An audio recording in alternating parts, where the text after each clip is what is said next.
presidente, demais colegas vereadores, vereadora Rita, pessoas que nos assistem na noite de hoje. Já espero que esta reunião seja mais calma do que a anterior e que o respeito prevaleça nesta casa.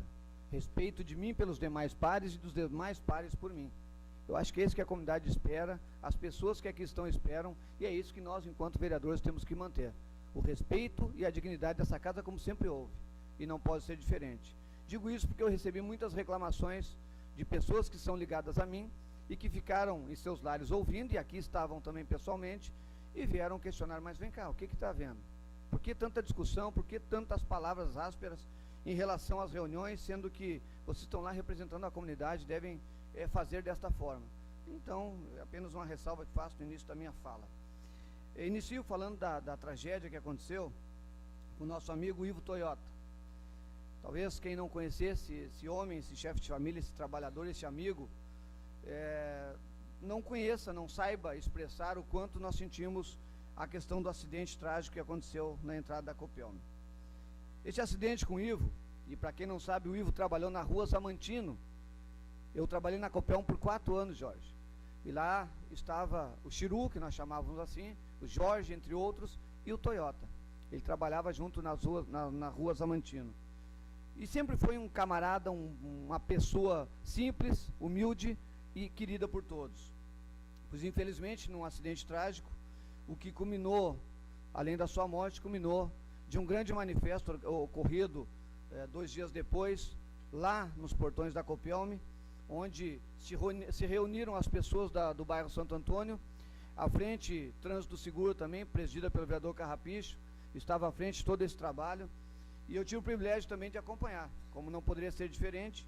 Inclusive participei da reunião, mesmo que não fazia parte desta comissão que trabalhou este movimento, lá eu estava, e acho que contribuí porque acabei de assinar uma ata agora, o vereador Carrapicho me passou esta ata, feita pela Copelme, de alguns compromissos firmados e que foi tratado na reunião, e na oportunidade eu colocava os dois lados da moeda, amigote.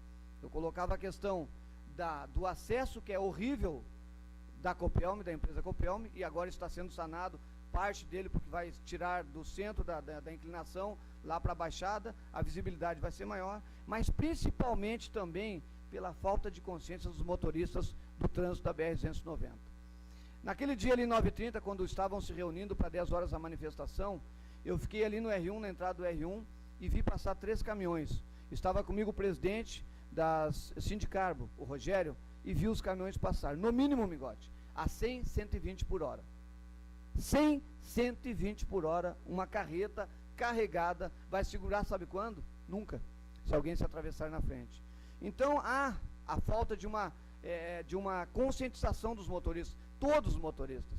E na realidade, então, nesta reunião, eu sugeri, durante a reunião, está em ata isso, a colocação de uma lombada eletrônica, bem no acesso da Copelme. Eu tenho certeza que ninguém mais passará mais do que 50 por hora ali, se essa lombada for colocada efetivamente. Uma reunião que está sendo aí organizada pela comissão do Trânsito Seguro, vereador Carrapicho, demais integrantes, e eu certamente estarei lá, obviamente faço questão de estar presente, para que nós possamos então pressionar o DENIT e terminar com essa questão dos acidentes ali, nesse trecho da BR-290, inclui também aqui a sinalização da nossa rótula, que já foi motivo de reunião com o DAIA. Em relação ao Mercosul, nós tivemos um incidente lá no Mercosul ampliando as suas instalações, isso é muito bom para o município de Butiá, mas faltou a participação do Poder Público Municipal.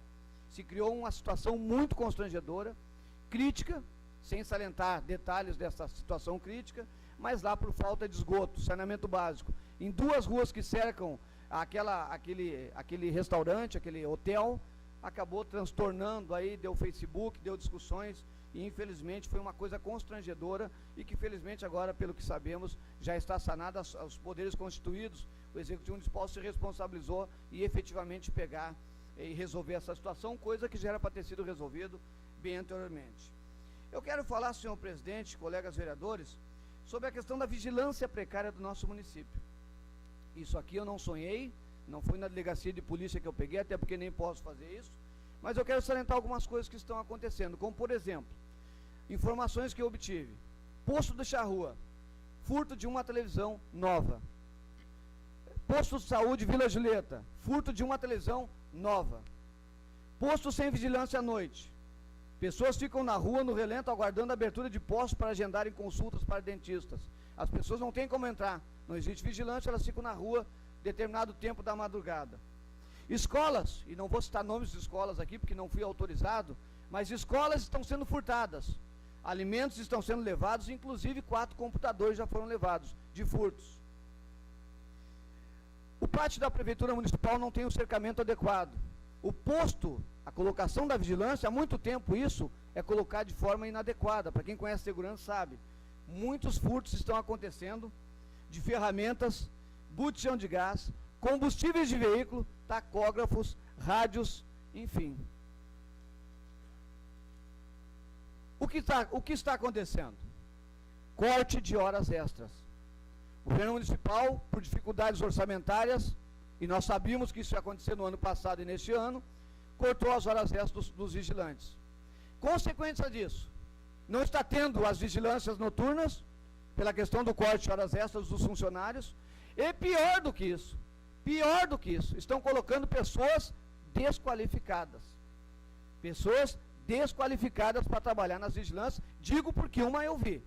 E a pessoa que ele estava aqui no portão da prefeitura, desqualificada, não a questão da moral desta pessoa, mas não tem preparo algum para trabalhar na vigilância de um poder público como a prefeitura municipal. Alguns postos de saúde colocaram alarmes, e mesmo com os alarmes foram furtados. São informações que eu tive.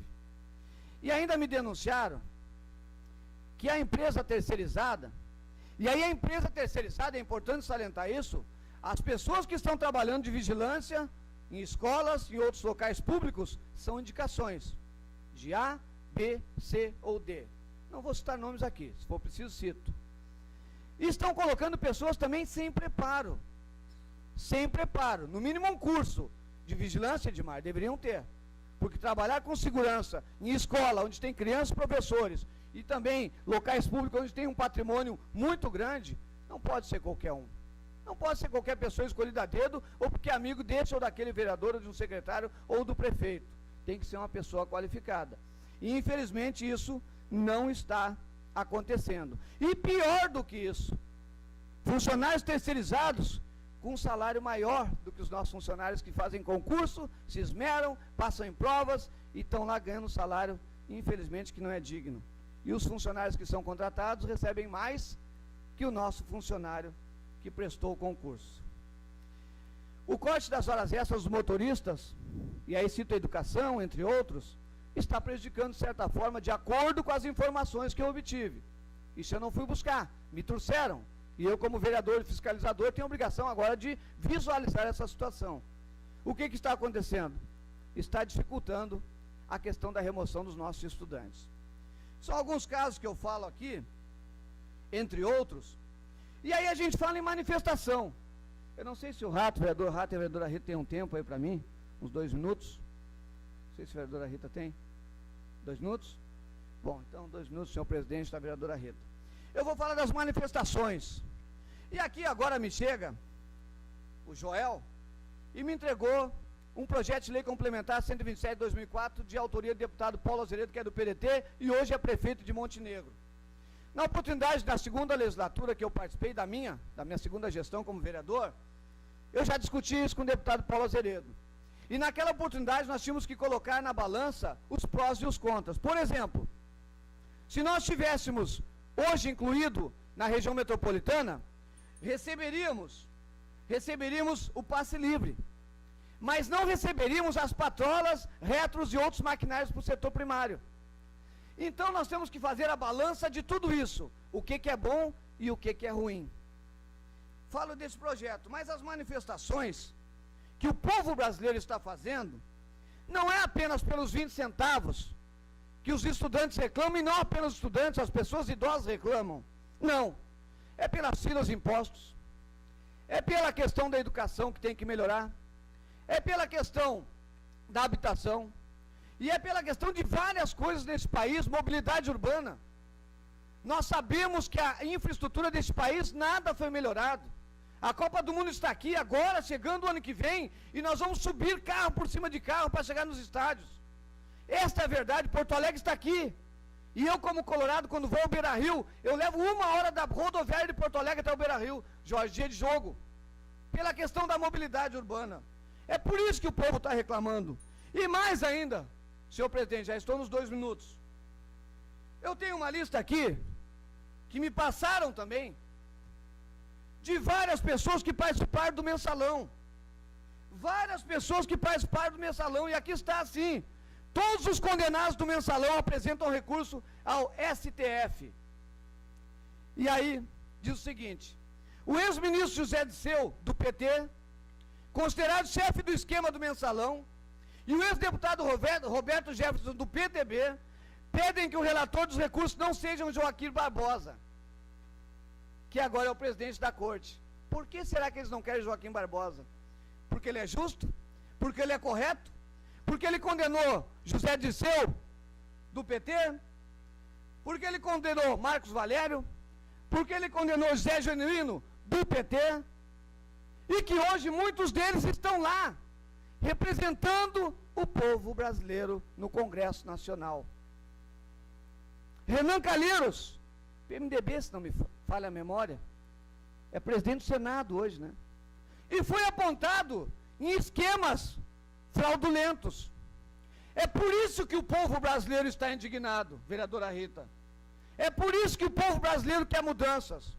Não é só pelo passe livre e os 20 centavos. É pela dignidade. É pelo respeito. É pelas melhorias dos recursos públicos. E a CNN americana dizia, tem alguém que colocou no Face, e algumas coisas no Face são boas. A real situação da manifestação do Brasil é porque não tem N coisas que a imprensa não fala. E a imprensa muitas vezes não fala, talvez porque tem uma benesse. Esta é a verdade. Lá, os americanos